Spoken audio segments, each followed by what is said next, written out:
you guys doing?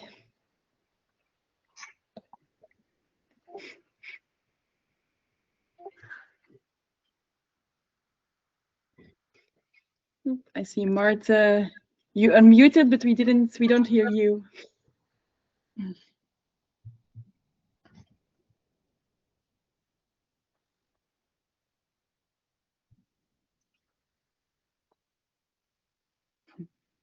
We're gonna wait a few more minutes to give other people some time to join as well. I know you guys are maybe already chilling at home, maybe already eating or taking a drink, but if you can activate your camera, that would be amazing. So.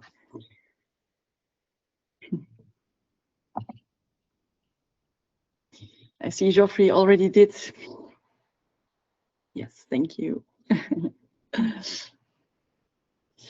Any big plans for the end of the year, Geoffrey? No holiday until next year, so. Oof. No holiday.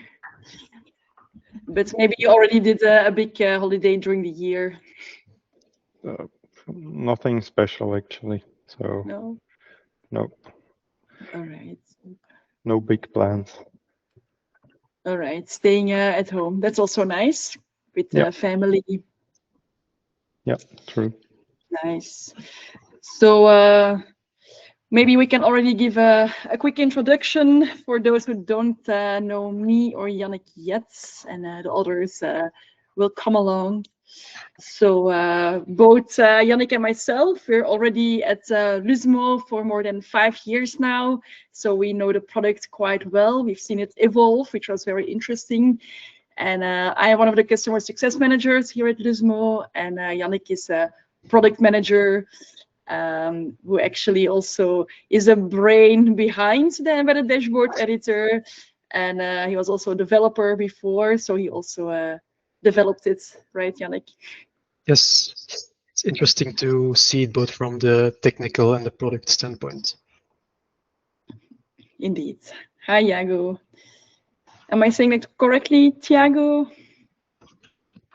Yeah, that's fine. Awesome. How are things going at Epic Base? Good. Just the usual questions, Mm-hmm. kind of busy this time, but I'm preparing to slow down a little bit because it's the end of the year after all. Yeah, indeed. It can be double. It can either slow down because your customers are also slowing down, or it can be really busy because a lot of customers want to wrap up projects and all of that. Indeed, yeah. It's all about finding the balance between those two. Yeah, exactly. All right. That's cool. I would say let's dive into it. This recording or this webinar is also being recorded, which we will share afterwards, so you can also share it internally on your end.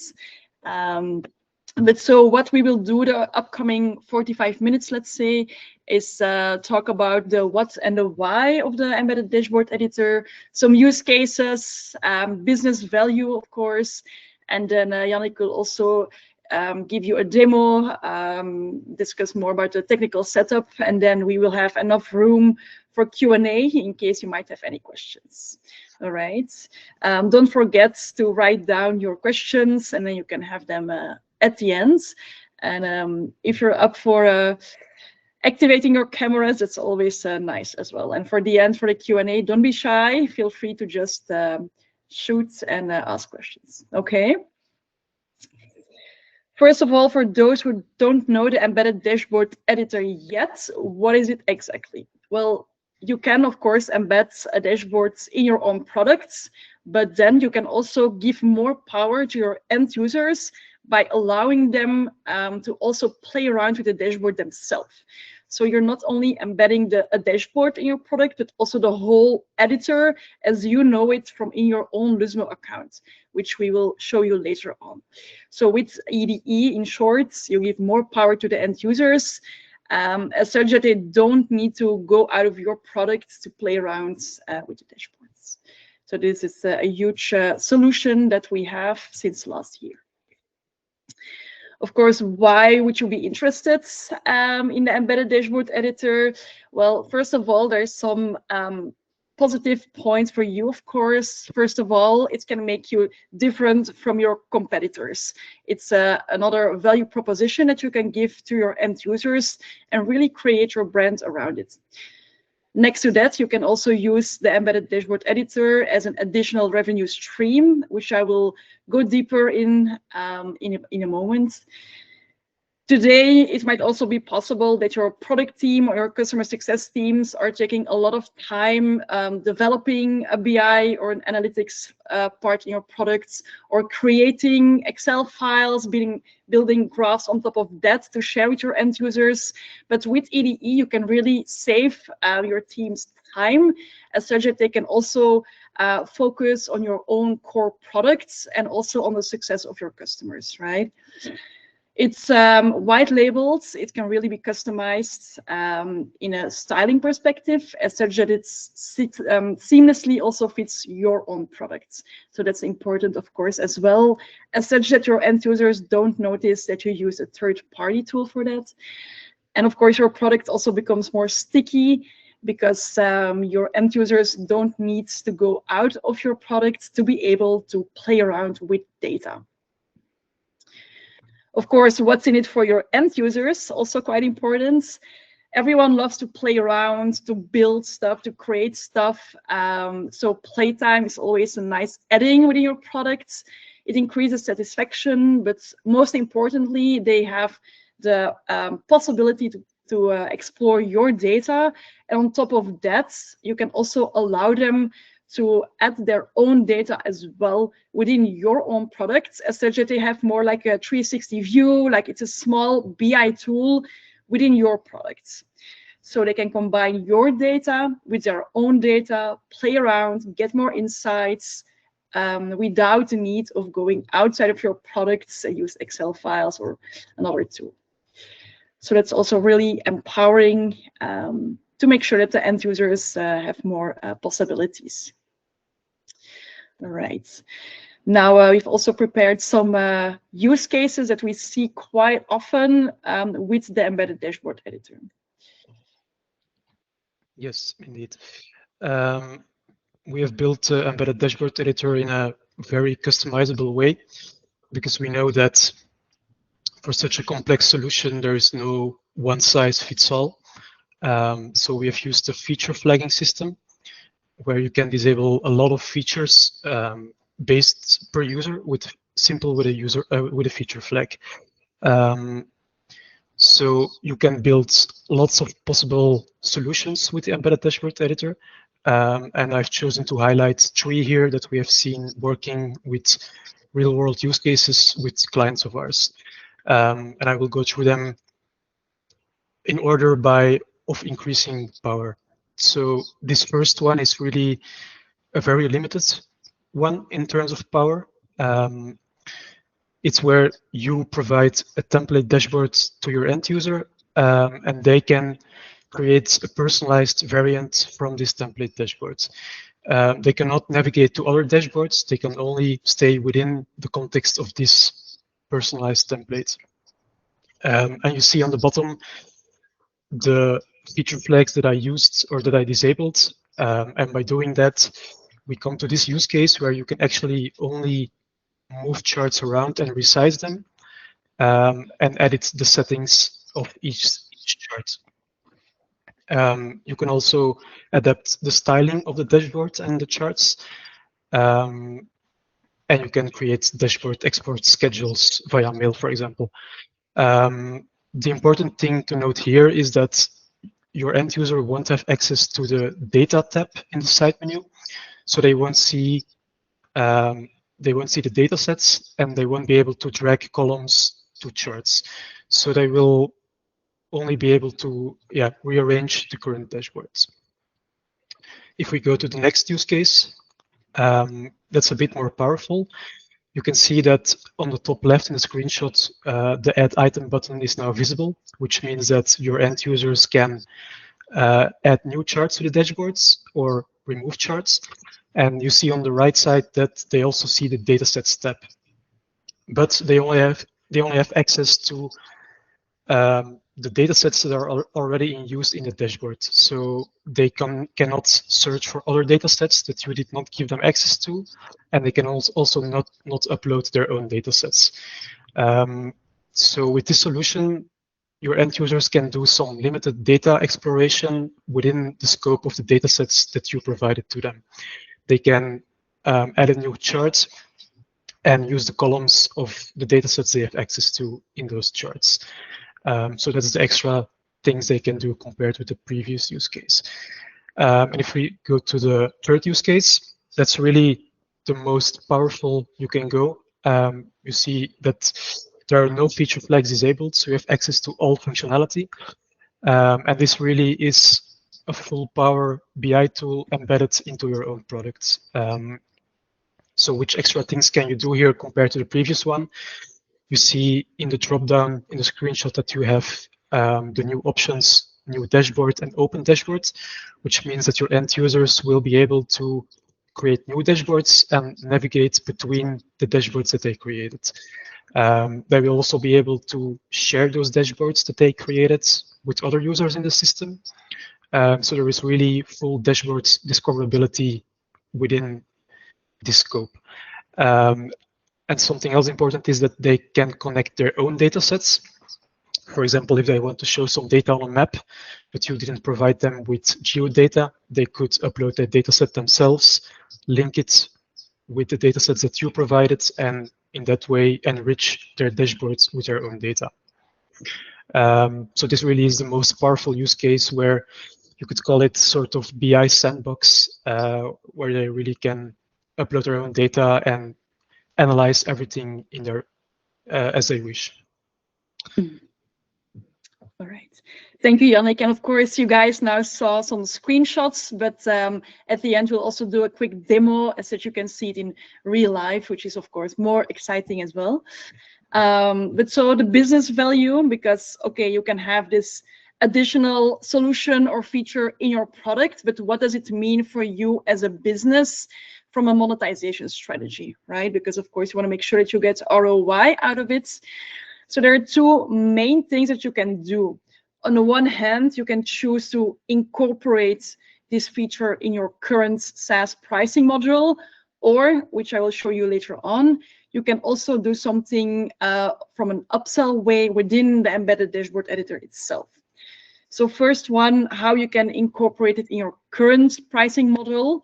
First of all, you can choose to, for example, give this extra power to your end users only when they are at your highest price tier or package.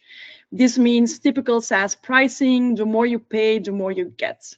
This is one obvious solution. A second one could be that no matter which price plan your customers are on, they can always buy a designer license to play around with the embedded dashboard editor themselves as an add-on module. So this is more on top of what you have built out today. So you can combine it with all of your plans.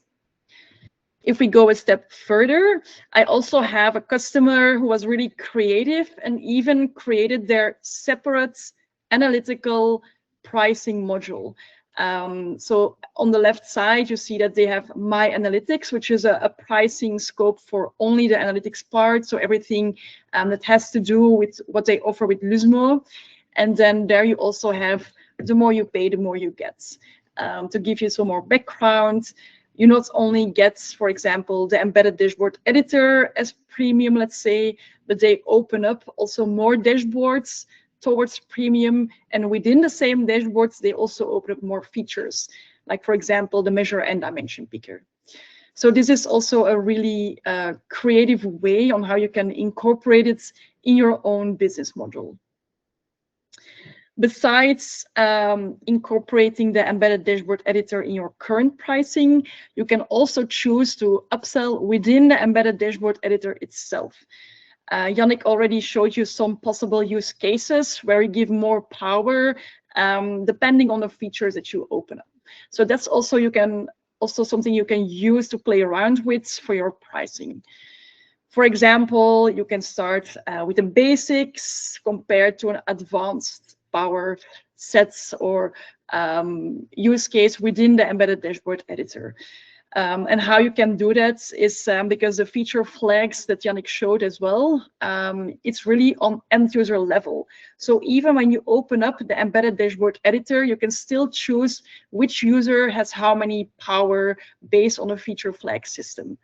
So you can divide this in two and yeah, say for the basic, they can create their own personal variants, but only as of the advanced tier, let's say, they can also create new dashboards from scratch, connect their own data, and share with others. So this is a possibility that you have. Besides that, you can also play around more with the features themselves. For example, you can open up just a basic embedded dashboard editor license or setup for your highest price plan, let's say. And if you want, you can also allow your end users to maybe even pay more to open up more specific features like alerting, version control, collaboration within teams, and then also giving the ability to customize as they desire. So these are really powerful ways on how you can also sell the embedded dashboard editor within your company. I'm sure that your CFO or your sales director will like this because it also opens up more upsell opportunities. Then we go back to more like the technical setup. Voilà. Yes.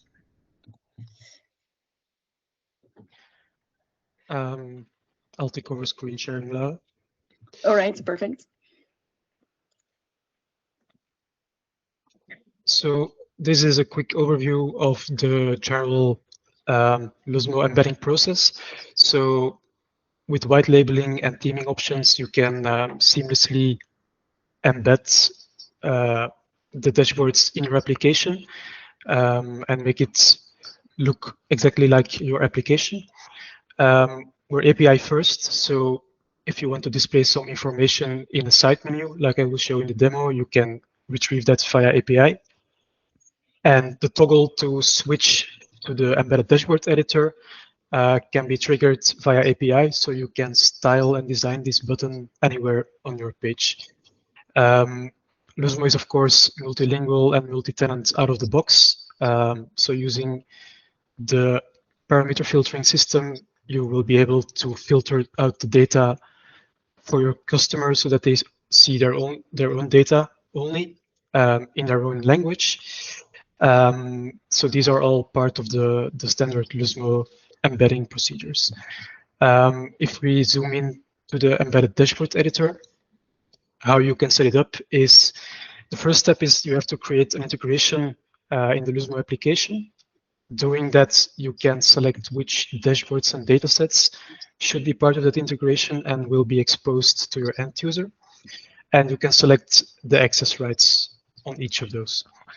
If you create this integration, you will get back an integration ID, which you can then plug in a backend API call to the Luzmo API to retrieve an SSO authorization key and token. This SSO key and token will be returned to your front end, and that's where you will finally plug in this key and token in the Luzmo front end dashboard component. You can plug them in here. And the special thing about the embedded dashboard editor is that you will also have to set the edit mode parameter. So if you use no edit mode or edit mode view, that's just viewing the dashboard. So there will be no edit capabilities. That's the default modus. And if you choose either edit limited or edit full, you will have you will switch to the embedded dashboard editor. I will quickly give a demo, a live demo of the embedded dashboard editor. There we go. So this would be the view of your end user in your product. They see a Luzmo dashboard embedded here. And if they would like to make some small changes to this dashboard and edit it, they would be able to do so by here clicking this drop down and then clicking the Edit Dashboard button. As I mentioned before, you have full flexibility on where or how you expose this button, but for the sake of this demo, we decided to put it in this drop down.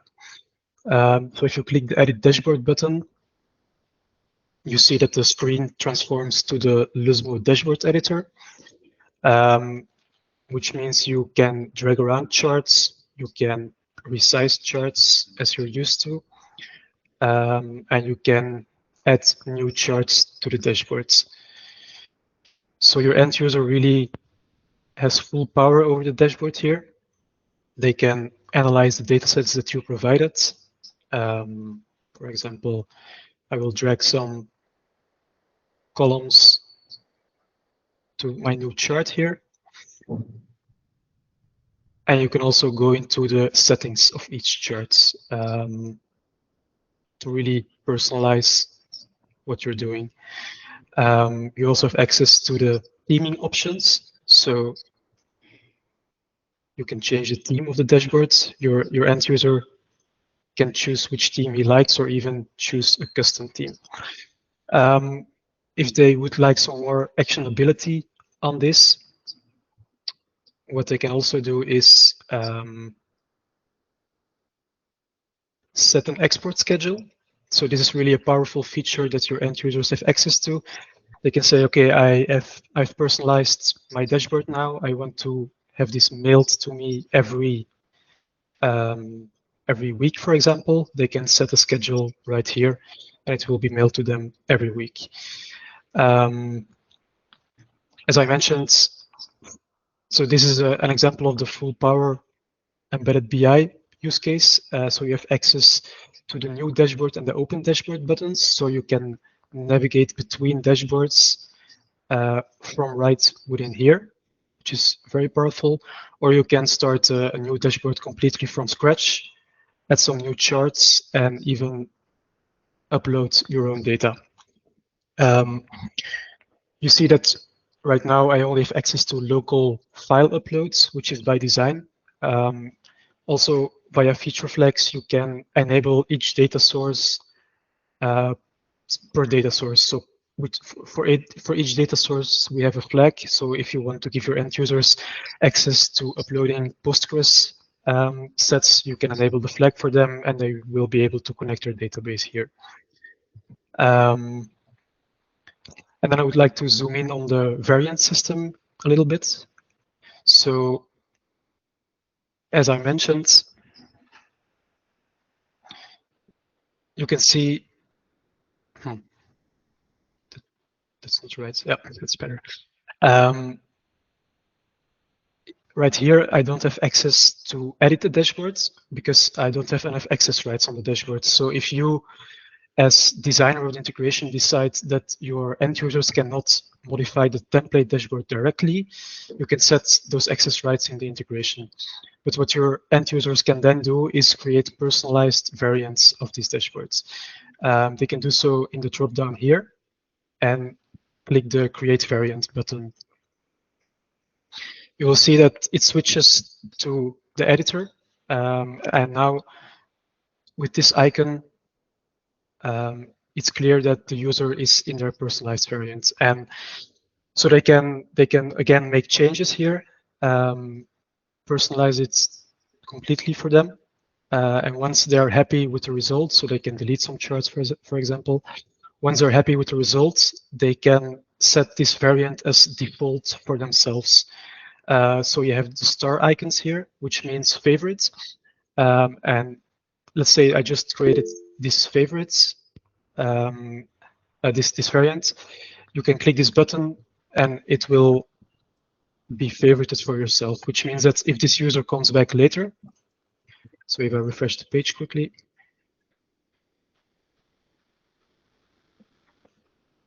you'll see that this user now sees the variant that he created and favorited by default when he clicks on that dashboard. So that's really a powerful way for personalization of dashboards. They just create their own personal variant, they mark it as favorites, and when they come back later, they will see this dashboard out of the box. So that's a quick overview of our embedded dashboard editor and the variant system.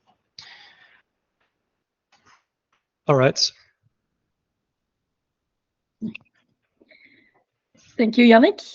So that was a quick demo, an overview of how you set it up. Yes, so you guys would also like to have the PDF file or the slides. So I will share them with you as well later on. But so, of course, it's now time for a Q&A.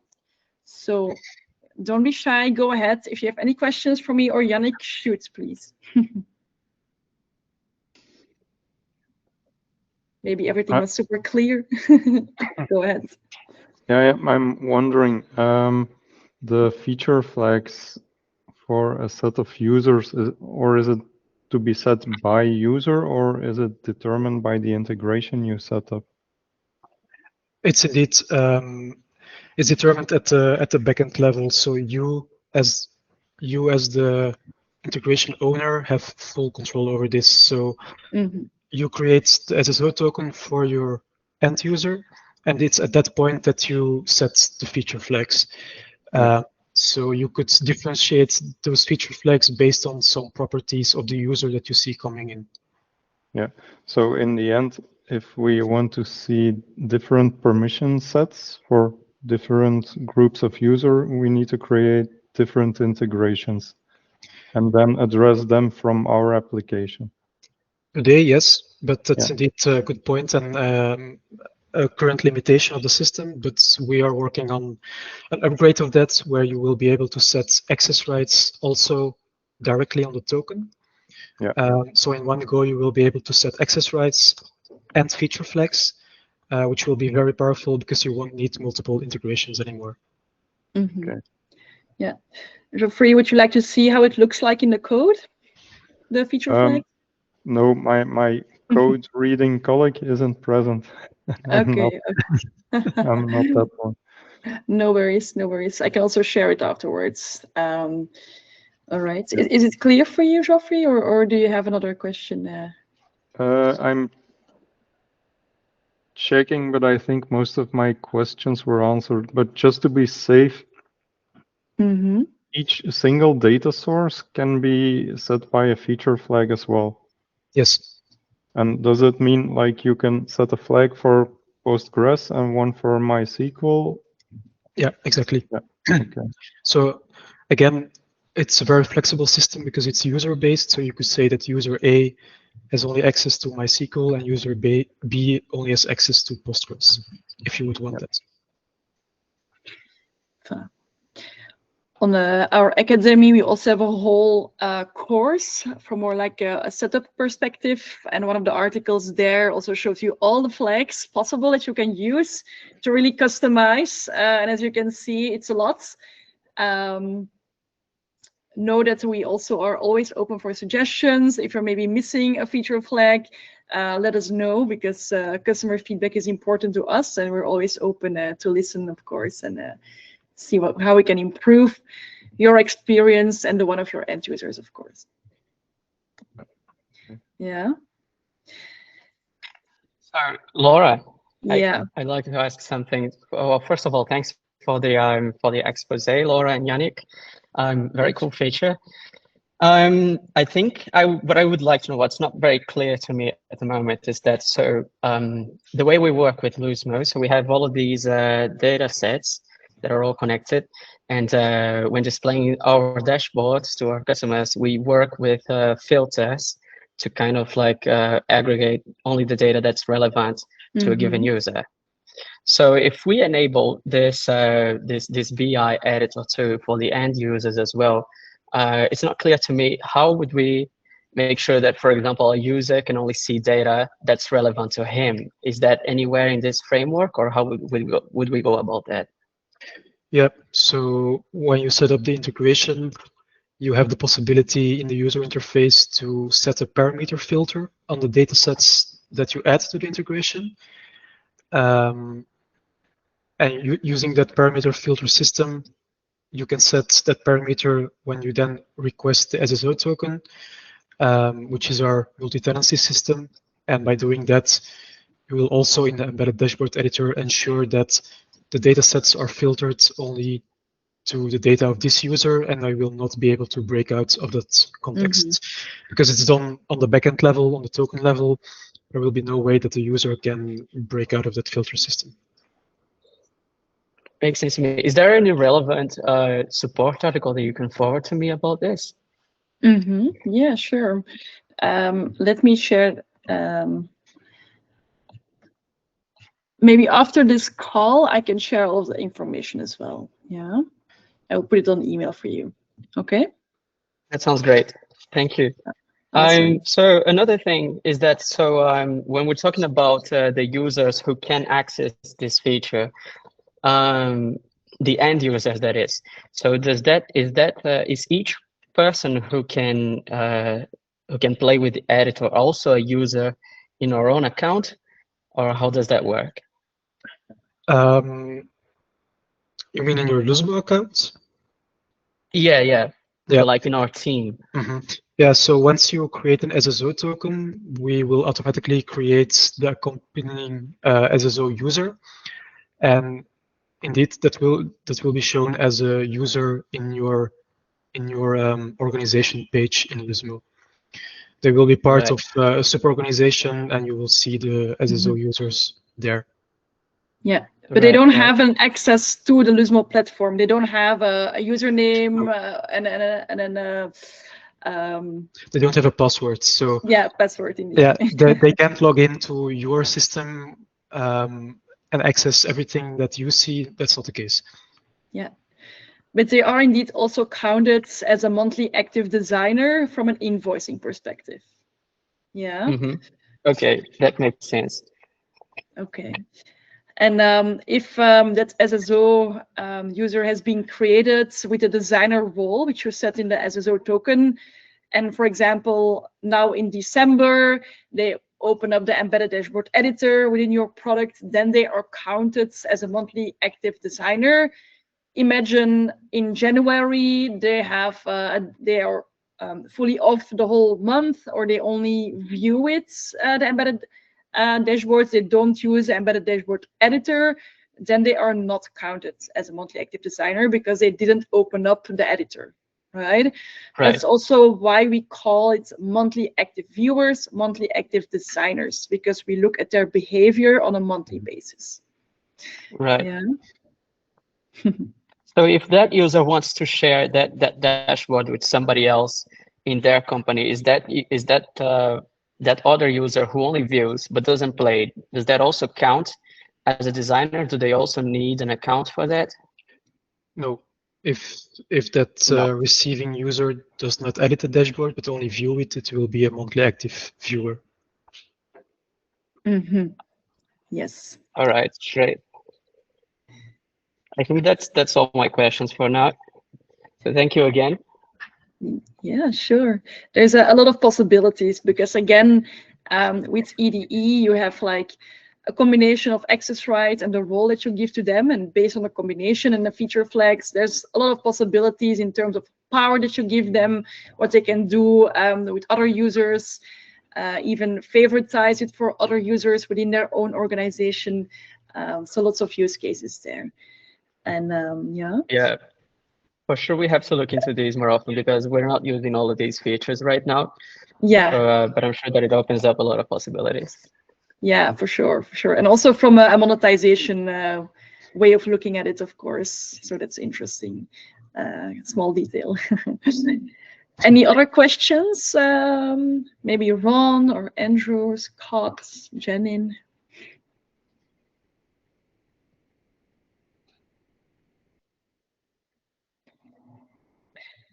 I have one more. Or no, okay. Go. Yeah, go. Geoffrey, go ahead, please. Yeah. Okay. No, you showed us how someone.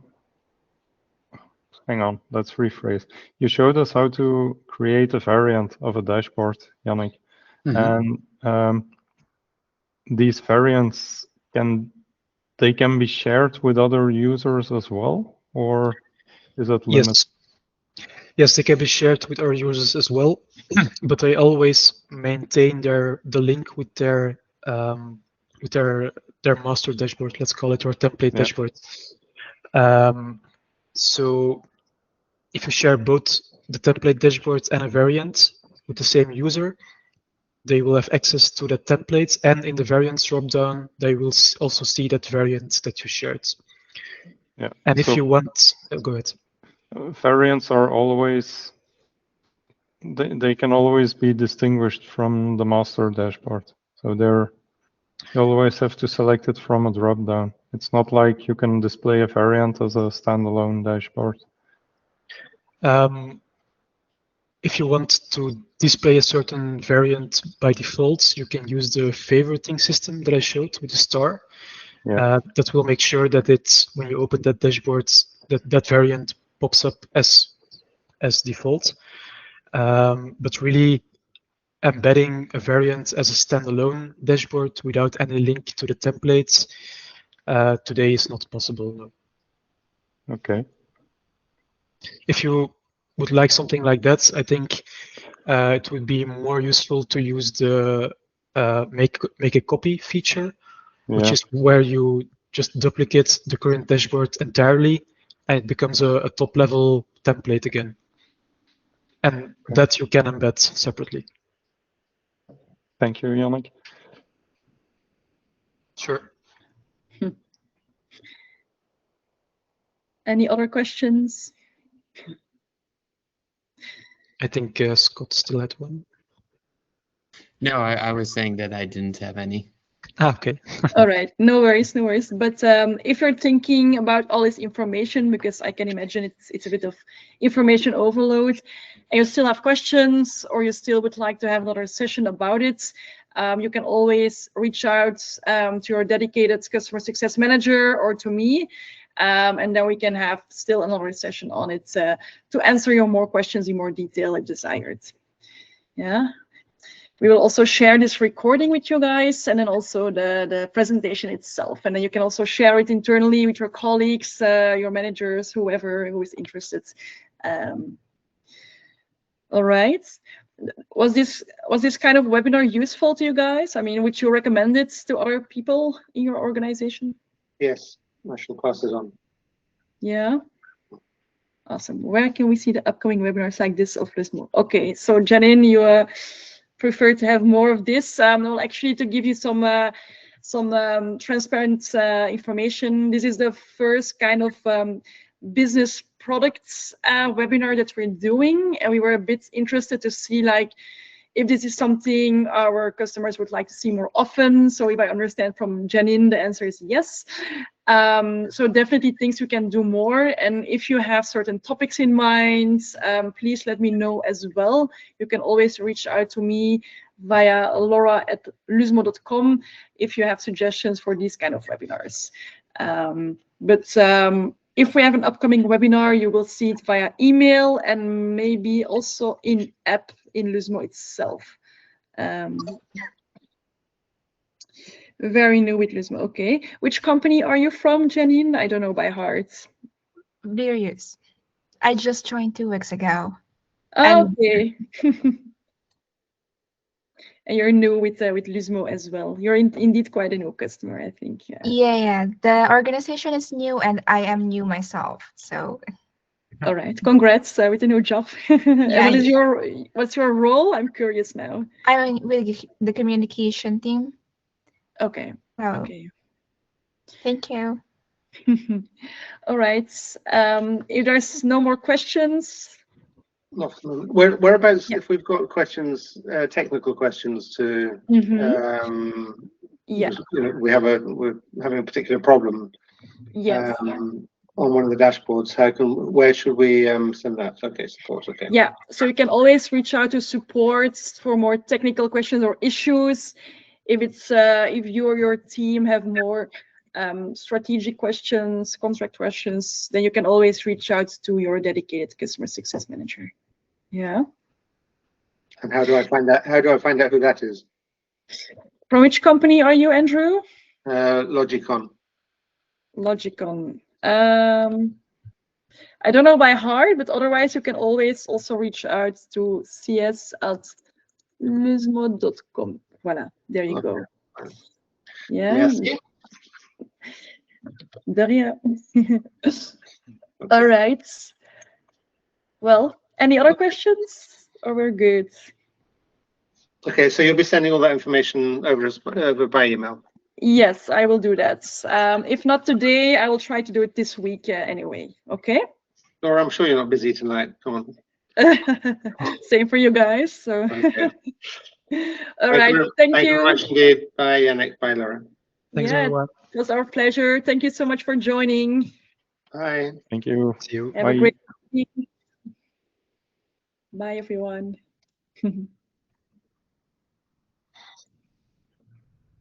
Colleen. Hey guys, No, take care. I'm here. Yes.